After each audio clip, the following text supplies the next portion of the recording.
population growth projections shrink due to declining birth rates and lower immigration. Two things we talk about a lot here in this nation.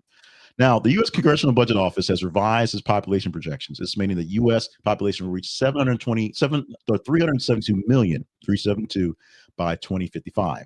When the last guess was going to be 383, about 11 million less people. And this is just based off declining birth rates. We Americans ain't having enough babies and reduce immigration.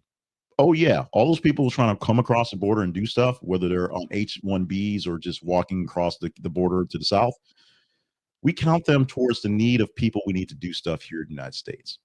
So that makes it interesting and complicated. The birth rate has been in decline for quite some time. Right now, we're looking at the rate is projected to be 1.6 births per woman by 2035. Each woman's going to have, one and a sixth baby as opposed to higher rates. The replacement rate needs to be at about 2.1 per woman. Every woman should have at least two children, and every other ones have three or four. Here, if you're not having two children, we're not going to reach the numbers. And immigration, it should be a 1-to-1 ratio, which is not necessarily bad, but because the birth rate's so low, we need the ratio to be a little bit better than 1-to-1, 1.1 million people annually coming in, which is not going to hit that number coming forward.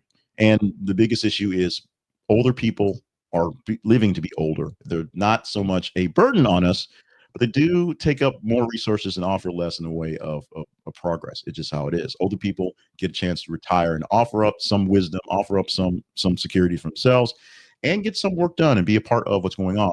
But they're not the ones fighting fires and digging coal right now. It's not supposed to happen. They're living longer. They're living in better health, which is great, but they're also not really outdoing the birth rate. We need more younger people, period, in the gay case, as the older people eventually will die off. And then all of a sudden we have more holes of people that aren't there. So that's really the issue. It's not so much that the older people are living longer, it's that when they do die, we see more holes. Potential for many issues coming up, including all the common sense talk and non-common sense talk we have about how immigration and how birth rates and how people actually should be resolved in this nation. How they should count, who they should be doing, who they should be, what they should be doing, where should it go to, all the things, all of the things.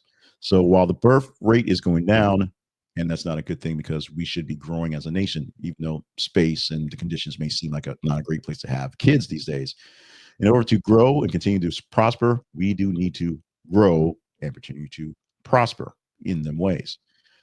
We're going to see what we can do to change birth rates. Probably not going to happen, or fix immigration. Probably won't be easy.